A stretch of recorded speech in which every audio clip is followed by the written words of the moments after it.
Broadcasting Company presents Joe McCrae in Tales of the Texas Rangers. Tonight, transcribed from Hollywood, another authentic reenactment of a case from the files of the Texas Rangers.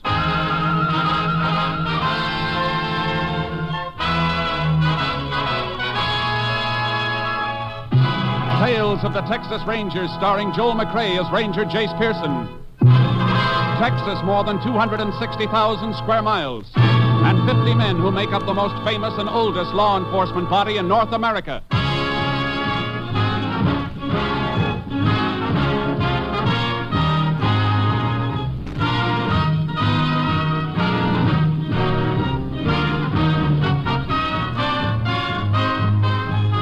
Now, from the files of the Texas Rangers come these stories based on fact. Only names, dates, and places are fictitious for obvious reasons. The events themselves are a matter of record.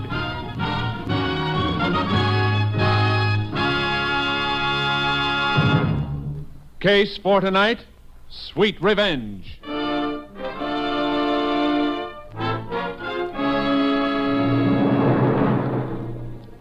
It is 6:30 p.m., March 13th, 1944, at the ranch house of Judd Wilkins. It is raining heavily as Judd and Alva Briggs from a neighboring ranch finish their dinner. Yeah, rain's sure coming down, Judd. Yep. You're welcome to stay the night here if you want to, Alva. Oh, no thanks.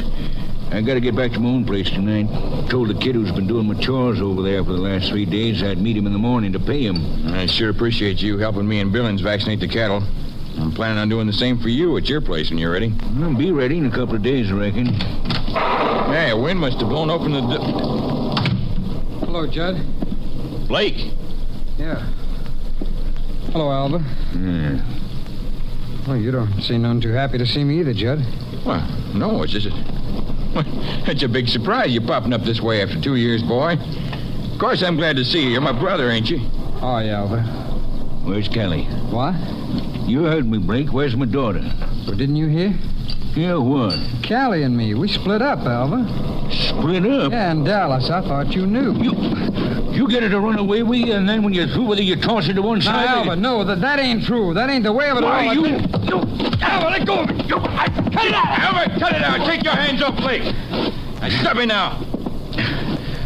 Blake Wilkins, if you wasn't your pa's boy... Alva, you gotta listen to me. Just stay away from me from now on, Blake. Stay away or I'll...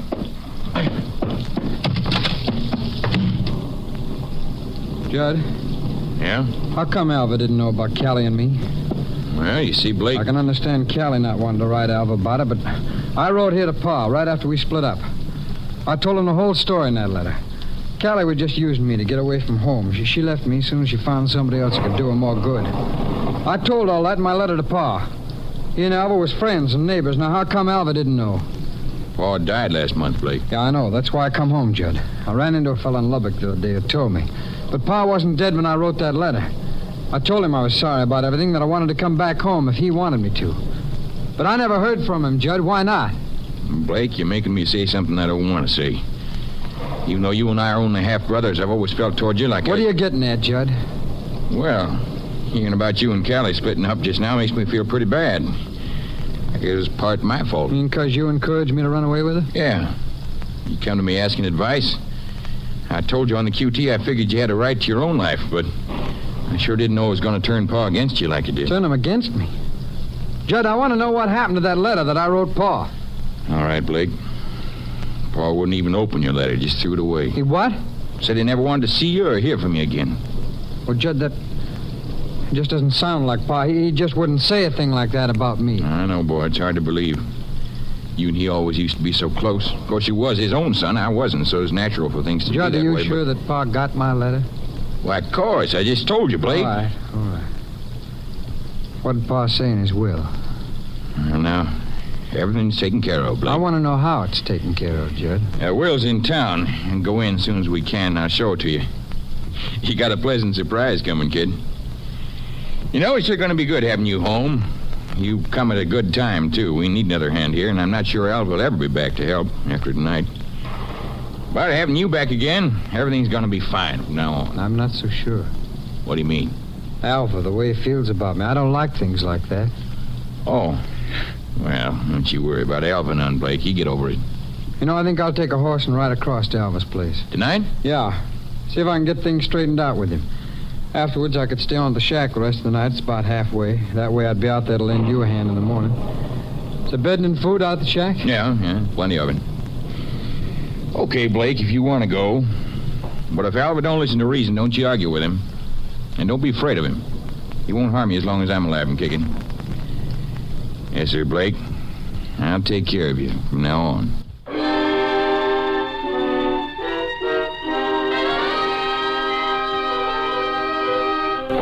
The next morning, Tom Billings, a ranch hand, rode out to the isolated shack on the Wilkins ranch.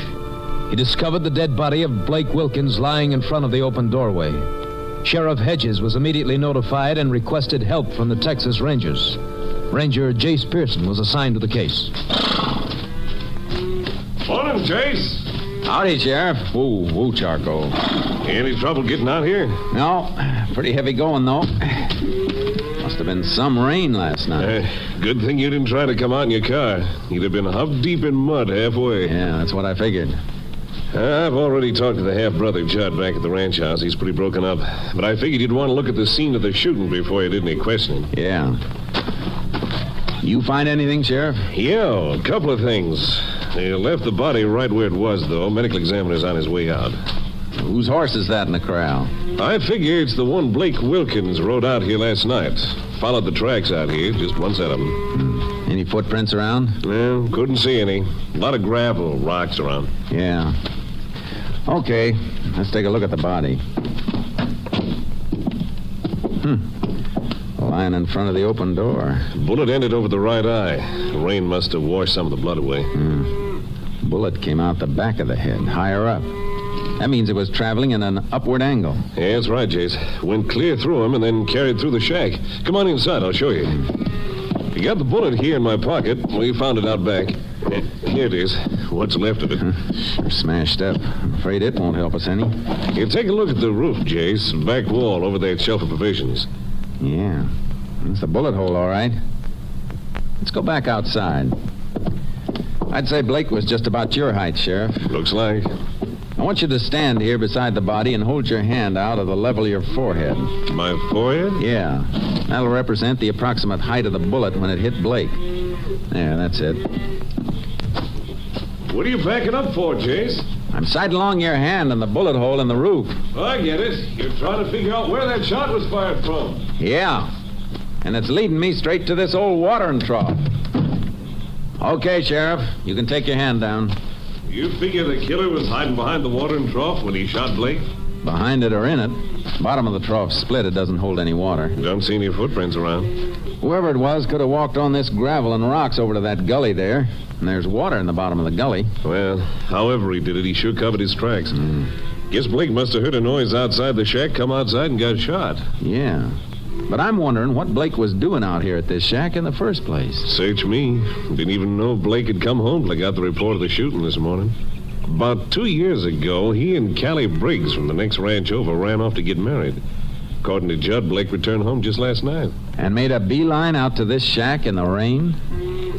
Does seem a little peculiar. Come on, let's ride back to the ranch house and see if Blake's half-brother can throw any light on the matter.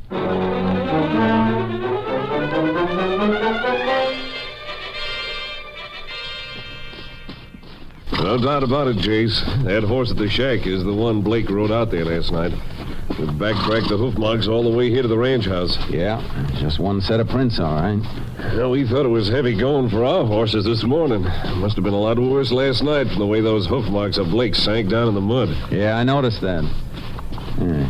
Is that the half-brother on the back porch? Yeah, that's Judd Wilkins. Howdy, Sheriff. Oh, boy. Oh, Judd. Yeah, this is Ranger Pearson, Judd. He's in charge of the investigation of your brother's murder. Well, got any line on the killer so far, Ranger? Not much yet. As I understand it, Judd, your brother'd been away from home about 2 years. That's right. When did he get back? Walked in last night at supper time, about 6:30, I guess. Alva Briggs can verify the time for you. He's having supper with me. Any reason the time of Blake's return home should need verifying, Judd?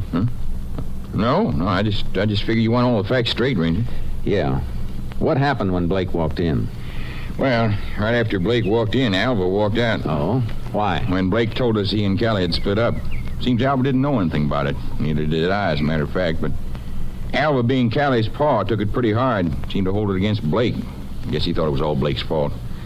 Matter of fact, I had to pull him away from Blake's throat. I see. Of course, the way Blake explained it to me later, it wasn't his fault at all. But Alva didn't wait for any explanation. How'd you feel about Blake coming home, Judd?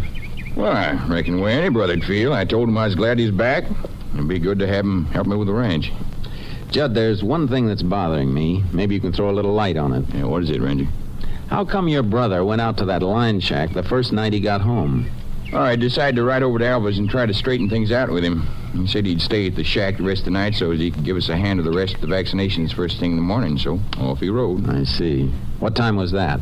Around 7:30, I guess. What did you do after that? Me? Yeah. Let's see now. Around 9, I sent for my ranch hand, Tom Billings. Told him about Blake being back and also had him help me check some tally sheets. I'd say that was about 10:30 when we got through. Tom went on back to the bunkhouse? That's right, sure. And you? I turned in. You didn't leave the ranch house? Me? No. Are you sure about that?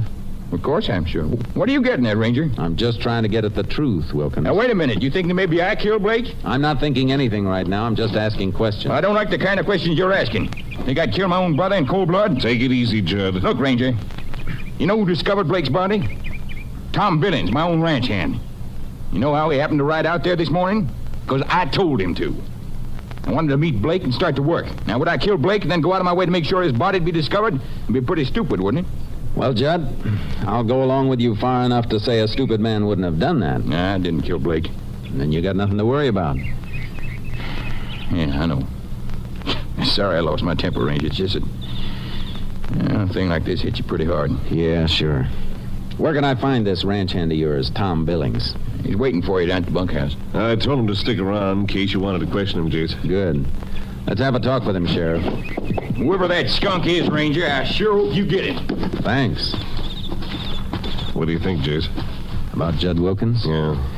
I don't know, Sheriff. Tells a pretty straightforward story, but listening to it, I somehow got the idea it was a little too straightforward. Almost like he might have been rehearsing it. Yeah. Sounded like that to me, too. Well, we'll check up on as much of his story as we can from Tom Billings. Here's the bunkhouse. Come on in.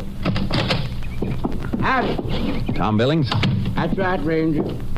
I've been waiting for you. And patching an old pair of jeans. Danged if I'm much of a seamstress, though. Oh, I don't know. Seems to me I've seen worse-looking patches than that. Billings, you're the one who discovered Blake Wilkins' body this morning, aren't you? Yeah. Almost lost my breakfast. Pretty bad sight. Who told you to ride out that way? Judd, he wanted me to meet Blake and get started with the vaccinations again. Check so far, Jace. Yeah. How about last night, Billings? Judd says he called you up to the ranch house. Yeah, he did. Wanted to tell me about Blake being back and have me help him check some tally sheets. What time did you go up? Right around 9 o'clock. And what time did you come back here? Oh, about 11:15. The rain had just stopped. I come back here to the bunkhouse and turned in. And then this morning you rode out to the line shack? That's right, Ranger. Okay. I guess that'll be all, Billings. Come on, Sheriff.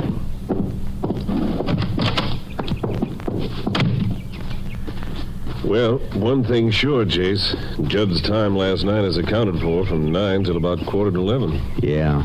Of course, we don't know how much that means until they've completed the autopsy and can tell us the time of death. Yeah. You know, there's another angle to this case that could probably stand looking into. What you're going to say, Sheriff? Alva Briggs. Yeah. According to Judd, Alva was pretty mad at Blake last night when he found out Blake and Callie had split up. We're going to look into that angle right now, Sheriff. Let's take a run over to the Briggs Ranch and have a talk with Alva. See if we can find out just how mad he was at Blake Wilkins.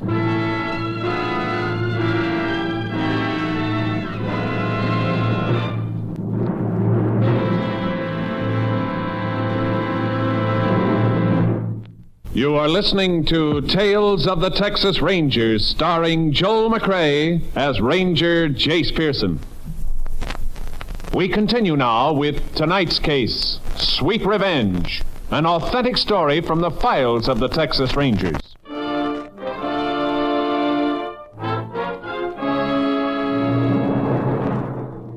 We drove over to Alva Briggs' ranch. We could see from a distance that his car wasn't in the shed. Then as we got closer, we noticed a kid sitting on the front porch.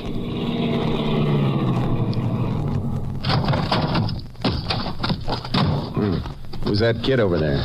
Don't know, Jace. Morning. Looking for Alva Briggs. Oh, I thought I'm looking for Senor Briggs, Sheriff. What do you mean? Well, he's nowhere around. He told me to be here this morning and that he would pay me for feeding his chickens and horses. So I come this morning like he told me. I wait, but he don't come. Jace. Yeah. Looks like Alva Briggs got called away all of a sudden. I'm going to put out an all points wanted bulletin on him right now.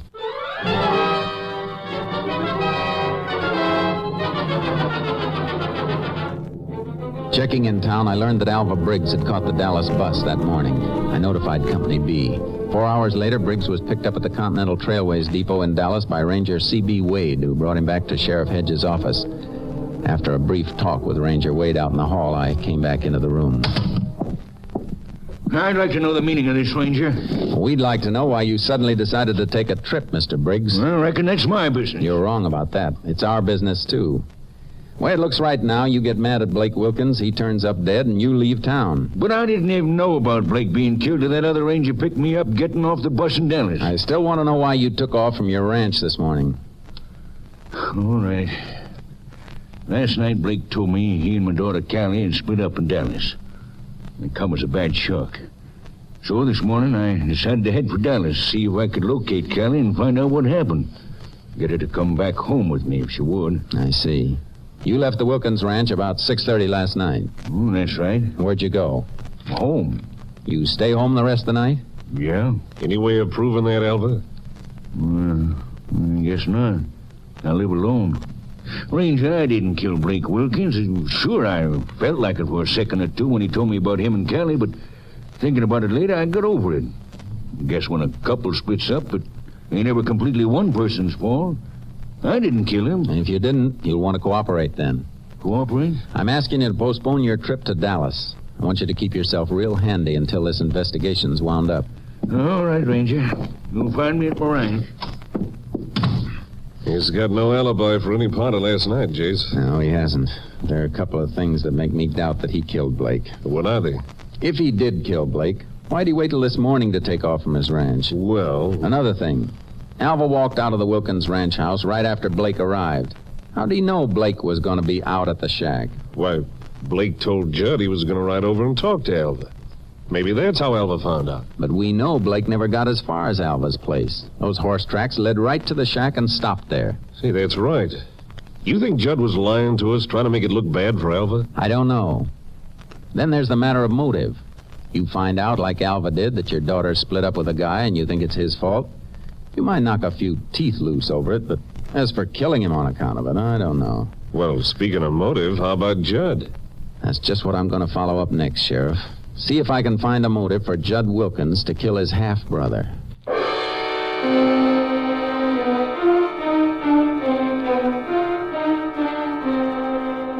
I checked into the background of the Wilkins family and found out about several instances of friction between the brothers. But Judd had always been envious of Blake. That started me thinking about the father's death and his will. The executor of the estate was a lawyer named Sam Farris. Sheriff and I dropped in to see him at his office. Yes, Ranger. The will's in probate, but I'm very familiar with the terms and provisions of it. What are they? It's a sort of a peculiar will. I told old man Wilkins at the time he made it that it might not stand up in court. I had him change it a little, but I'm still not sure it's valid. Of course, it doesn't matter much now, Blake being dead. Incidentally, I suppose you questioned Judd about the shooting? Yeah, I have, Mr. Farris. Why do you ask? Because of the way the will read. Oh? Just how does it read? If Blake returned home of his own accord any time during the probate period, the land, the buildings, and the stock were his. Jace? That's very interesting, Mr. Farris. What provision was made for Judd? He was to get 25% of the profits from the ranch, and if Blake didn't show up before the probate period was up, Judd would get the whole thing. I tried to talk old man Wilkins into setting it up as a trust fund. Boiling it down then, Mr. Farris, if Blake came back of his own accord, the place was his, and Judd, in effect, would be working for him. Well, that's about the size of it. Well, Jace, that should do it, all right. We know Judd was always envious of Blake, so now up pops Blake to take the ranch away from him. Yeah, there's our motive, all right. Mr. Ferris, you got a copy of that will? Yes, but I'm afraid I couldn't turn over my copy to you, Ranger. Okay, we'll look over the original at the courthouse, Sheriff. I want to study that will. We went through the will with a fine-tooth comb. When we returned to the sheriff's office, the autopsy report was lying on his desk. What's it say, Jace? We were all set to arrest Judd Wilkins, weren't we? Still are all set, far as I'm concerned. Why? Looks like there's not going to be an arrest. What are you talking about? We just found out Judd Wilkins had plenty of motive for killing Blake. Sheriff, all the motive in the world doesn't do us any good when the facts are against us. You still can't be in two places at once. I don't follow you, Jace. Look, Tom Billings told us he was with Judd at the ranch house the night of the shooting, from about 9 until 11:15. That's right. Wait a minute. You mean that autopsy report Blake says... Wilkins was killed at a shack 6 miles from the ranch house. And according to this report, the time of death was somewhere between 9 and 9:30. Well, Jace, there goes our case against Judd, then. Right up in smoke. Sure looks that way. If Tom Billings is with him from about 9 till 11:15, it's a cinch Judd couldn't have killed Blake at the shack. So where does that leave us? Right in the middle of nowhere. What are you going to do? Only one thing to do, Sheriff. Go right back to the beginning and start all over again. And the beginning in this case is that shack where Blake was murdered.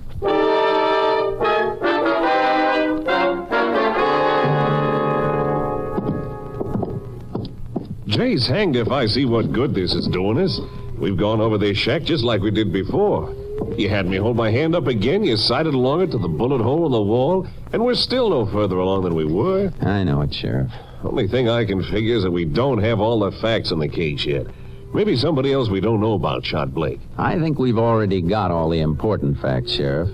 But facts are funny things. You got to put them together in the right combination to get the right answer. And I think that's where we've gone wrong. But, Jace, I don't see what other combination there is. You've reconstructed this the only logical way it could be. We find Blake lying in front of that open doorway, a bullet hole clean through his head. We know it's line of flight after that because of the bullet hole in the roof by this back wall. Yeah. Right over this shelf of provisions. So where's the mistake in that? I don't know, except there must be something wrong about... Hey, wait a minute. What is it? Take a look at this sugar bowl, Sheriff. It was right under the bullet hole. I don't see anything the matter with it. Now look at the sugar inside it. Nothing the matter with that either. Yeah. Well, that's the point, Sheriff. Huh? You ever see sugar that's had a little water dropped on it? Why, sure, it gets sort of crusty. And stays that way. Yeah, but I... Remember what Tom Billings told us? That the rain stopped about 11:15? Blake was shot between 9 and 9:30. That's right, over an hour before it stopped. Jace! Yeah. A bullet hole over the sugar bowl would have let a few drops of rain on the sugar. But the sugar's dry. And there aren't any water stains on the shelf, either. That means that bullet hole in the roof wasn't made until after it stopped raining. It also means we better get back to the Wilkins Ranch house on the double.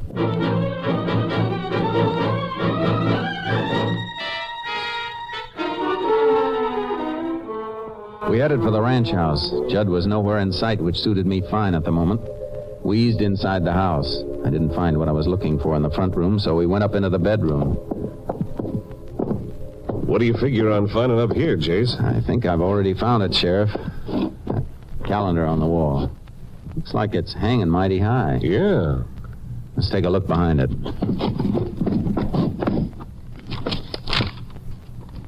A bullet hole in the wall, Jace? Yeah. I got my knife here. I'll dig around it. Yeah, it's in here, all right. Yeah. Here you are, Sheriff. A slug. Well, I'll be. You see? That's where Judd got the idea. He was probably standing on the stairs and shot and killed Blake right here in this room. Then he noticed that the bullet went clear through into this wall. That's why he fired a bullet through the rear of the shack, to make it look like Blake had been killed out there. You mean all the time Tom Billings was with Judd that night? No. Right up here in the bedroom? That's just what I mean. Judd must have shot Blake around 9 o'clock, then called Billings over to the house right afterward as a cover. Then after Billings left at 11:15, Judd cleaned up the room and took the body out to the shack on horseback. Yeah. I thought those hoof marks were cut down awful deep, even for wet ground. That horse was carrying doubles and body. After he placed the body, he probably walked along that gravel to the gully and doubled back to the ranch on foot. He was sure trying to pull a fast one on us. He almost got away with it, too. I reckon we got a case. I heard a door close. Nobody down there in the living room. Come on, Sheriff. Reckon Judd could have come in without us hearing him? Maybe. We'll take a look in the kitchen. Yeah, the kitchen's empty, too. Let's look out the back door. There he is, Jace, running for the car shed. Come on! Judd! Hold it! Stop where you are! Hey, he ducked around the corner of the car shed. Corral's back there. He might be trying for a horse. We'll see as soon as we get around this corner. Wait! Take cover, Sheriff. Shot came from the bunkhouse. Probably ducked in there to get a gun. Judd! This won't do you any good. Come on out of there. He's gone plumb crazy trying to shoot it out with both of us. Judd! I'll give you just 1 minute to come out of that bunkhouse with your hands in the air. You want me to come in here and get me, Ranger? I don't have to, Judd. I'm gonna send for you. I circled around the ranch house to my car in front, got something out of it, and crawled back to the sheriff. A tear gas bomb. Yeah. This is your last chance, Judd. There's my answer, Ranger. Okay.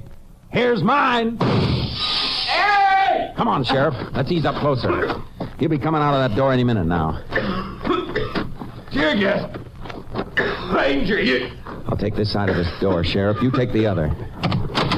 I can't see. I can't see. I'll take that gun. Now you... Judd. Oh, my eyes. Yeah, they'll clear up. You're under arrest, Judd. You had a pretty neat scheme figured out, Judd. But you got tripped up by a little bowl of sugar. Sugar. Yeah, I'll bet you'll hate that word sugar for the rest of your life. You know, Sheriff, I got a strong hunch that isn't going to be very long.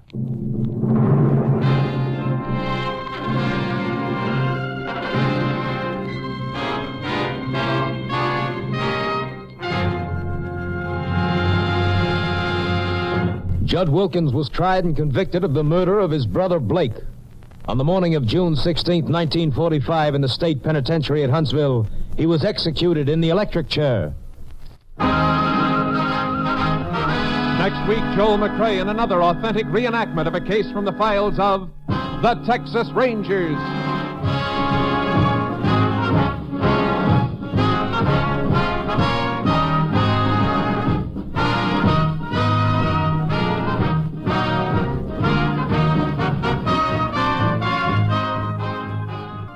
Tonight's cast included Tony Barrett, Lamont Johnson, Bill Johnstone, Stacey Harris, Rye Billsbury, and Wilms Herbert.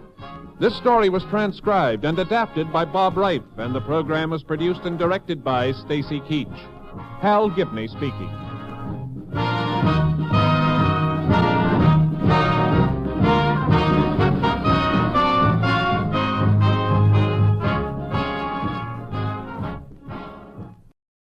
Three chimes mean good times on NBC.